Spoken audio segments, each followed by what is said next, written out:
Bonjour à tous, aujourd'hui on se retrouve.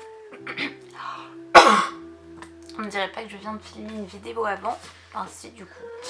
On se retrouve aujourd'hui dans un petit vlog détente avec une voix rock'n'roll, c'est bien. Aujourd'hui, excusez-moi, je vous retrouve dans un petit vlog détente, lecture, dessin, tricot, voilà, je vous embarque avec moi. Je vais essayer de mettre une musique toute douce en évitant de vous faire part de ma voix éraillée. Et voilà, donc pour commencer, je vais simplement vous présenter ma lecture actuelle qui est juste adorable. C'est vrai que je n'avais jamais encore parlé de manga sur cette chaîne, mais en ce moment je suis en train de lire Minuscule, qui est juste un petit bonbon tout délicat. Ça fait vraiment univers Ghibli, univers tout petit personnage, univers Arrietty. J'adore Minuscule, c'est adorable, une très bonne lecture. Là c'est le tome 2, j'ai le 3 qui me suit et puis après je verrai un petit peu ce que j'ai à lire et je vous partagerai ça.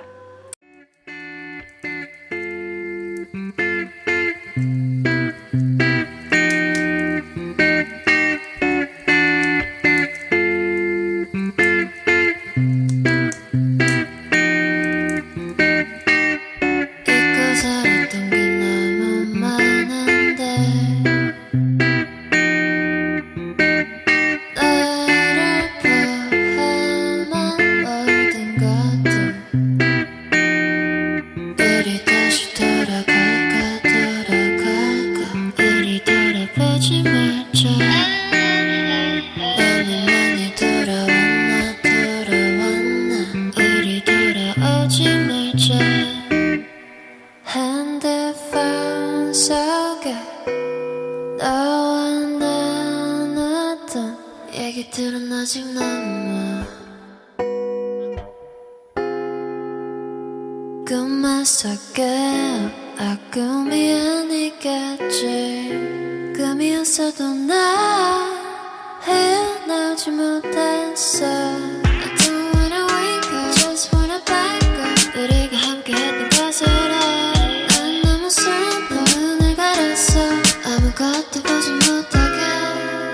넌 아마 내가 안에 미워둔 기억 속에서 나를 찾고 있겠지. 더 많은 것이 하나를 갈라섰다도 난 변하지 않았어. You know what I've done to you all my life, but before I said that you were far away. This song can never reach you. 이 노래 듣게 된다면 이미 늦었어. This song can never reach you. 아무 일도 없던 그대로.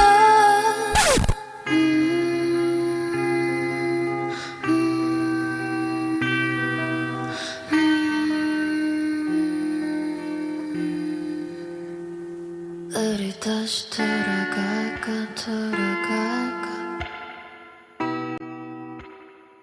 Et recoucou, j'essaie de garder mon calme puisque ça faisait 10 minutes que je parlais en croyant que ça tournait, mais pas du tout en fait, il n'y avait pas le petit rec. Bref, ce n'est pas grave, on se retrouve pour un petit update du coup dans ce vlog.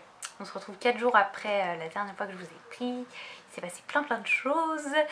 Et déjà j'ai terminé donc les 3 premiers tomes de Minuscule, le petit manga juste adorable. Une lecture dont j'ai besoin et qui me réconforte vraiment, c'était adorable. Tout y est très bien ficelé, les dessins sont mignons. Ça m'a vraiment rappelé, comme je m'y attendais, Arrietty de Hayao Miyazaki. Vraiment ce petit monde de chapardeurs, de tout petit personnage qui vit en harmonie avec la nature, les petits animaux, tout ce qui grouille au sol, dans les arbres. J'adore vraiment, c'était très mignon. Et ce que j'ai beaucoup aimé aussi, c'est l'importance qu'avaient les repas, la préparation des repas, des recettes, la diversité qu'il y avait, et tout était fait un peu en harmonie avec la nature. Et enfin je sais pas, les petits personnages qui préparaient le repas, vraiment il y avait tout un mythe autour du repas. Les personnages sont gourmands, ils aiment tester des recettes et je sais pas, j'ai l'impression que c'est typique de l'animation japonaise aussi, cette importance de la nourriture et des petits détails dans ces choses là, et vraiment ça m'a fait sourire, c'était mignon, ça donne envie de tester certaines choses. mais voilà. voilà, c'était très mignon. Ensuite je poursuis, j'ai lu également Les collections extraordinaires de Marin Montagu. C'est un ouvrage un peu particulier, je vous ai montré des petits close-up dans le vlog. Donc en fait c'est un ouvrage qui se compose de photographies, de commentaires et également d'illustrations. Il me semble que c'est de l'aquarelle de Marin Montagu. Et en fait il faut savoir que lui c'est un passionné d'antiquités, de bibelots, d'objets de collection, de brocante. Voilà, il adore chiner ce genre d'objets, il adore collectionner. Et ici dans cet ouvrage il fait un peu le tour de ses adresses préférées sur Paris et autres.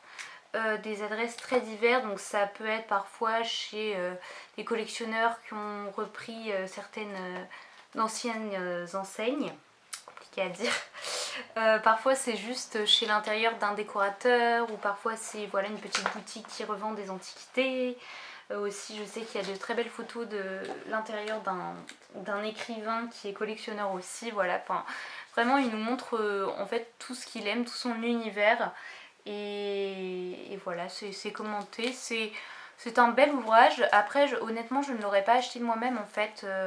Je l'ai gagné sur un lors d'un concours qui a eu lieu sur Instagram.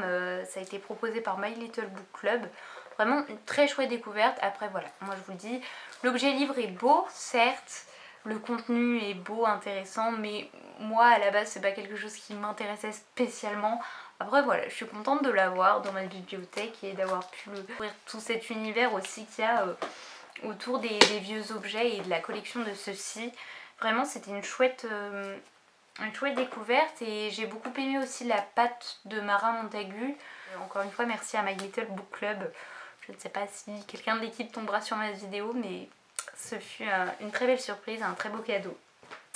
Pour finir, actuellement, ma lecture actuelle, donc que j'ai commencé hier, c'est ce bon vieux Zola que j'ai fait tomber tout à l'heure. Je suis en train de lire La Conquête de Plassans, puisque c'est vrai que depuis le début de ma chaîne, je vous parle de Zola, mais au niveau des Rougon-Macquart, j'ai jamais trop expliqué où j'en étais. Sincèrement, c'est le désordre complet, mais j'essaie de tous les lire. Il me reste peu de tomes à découvrir. Là, je sais que dans l'ordre, c'est le... Disons que j'ai lu La Fortune des Rougon, La Curée, Le Ventre de Paris, La Conquête de Plassans. Après, j'ai lu aussi, évidemment, L'Assommoir. J'ai lu Il me manque une page d'amour. J'ai lu Nana, que j'ai beaucoup aimé. Pot-bouille, que j'ai adoré. Au bonheur des dames, que j'ai suradoré. Enfin bref, il faudrait que je fasse une vidéo à proprement parler sur l'œuvre de Zola, puisqu'il y a beaucoup de choses à dire, beaucoup de thématiques abordées, et chaque roman est une leçon de vie, d'histoire. Et ouais, franchement c'est le genre de lecture qui me bouleverse un peu. Et donc là je découvre enfin La Conquête de Plassans, et quel bonheur j'ai durant les premiers chapitres à découvrir le petit Octave Mouret, 18 ans. Voilà, on le découvre tout jeune là encore en ménage avec sa famille, et c'est merveilleux. Donc ce livre, j'avais lu dans la préface il est dit dans la préface que c'est un roman à thèse, qu'il dénonce l'engagement politique de l'Église aux côtés des partis ultra-conservateurs, tant après 1852 qu'après 1871. Et donc là, oui, effectivement, on va suivre la conquête de Plassans par ce mystérieux abbé Faujas. Pour l'instant, le début me plaît beaucoup, que ce soit de cette découverte du ménage des Mouret. Donc comme j'ai dit, j'ai aimé redécouvrir Octave plus jeune, mais aussi Désirée, que je trouve pour l'instant très attachante, même Marthe. Voilà, c'est très curieux, j'en suis vraiment au tout début. Après je sais que les romans de Zola, souvent dès le début je suis très happée, mais au vu de la longueur et de la densité du récit, de la concentration que ça demande, je sais que voilà, il y aura peut-être un petit temps où ce sera un peu plus longuet à lire, mais ça n'en reste pas moins intéressant, et c'est pas pour autant que j'aime moins ça, mais je prévois un assez gros temps pour lire ce roman, et je sais qu'il faut vraiment que je me pose pour le lire, mais c'est une lecture qui me fait très très très plaisir. Donc voilà pour ce petit update. Je pense que le vlog va s'arrêter là, parce qu'honnêtement ensuite je vais avancer ce livre, et après je vais pas faire grand chose d'autre parce que les prochains livres du coup seront dans quelques temps, puisque je me réserve, comme j'ai dit, pas mal de temps pour le Zola. Mais c'était un plaisir de filmer cette vidéo. Et j'essaierai de vous faire un petit retour du coup sur le Zola, et j'espère que ce sera le même plaisir que les autres tomes des Rougon-Macquart. Et voilà, et je vous remercie pour avoir regardé cette vidéo jusqu'au bout. Je vous dis à très vite et je vous souhaite de faire de très très bonnes lectures.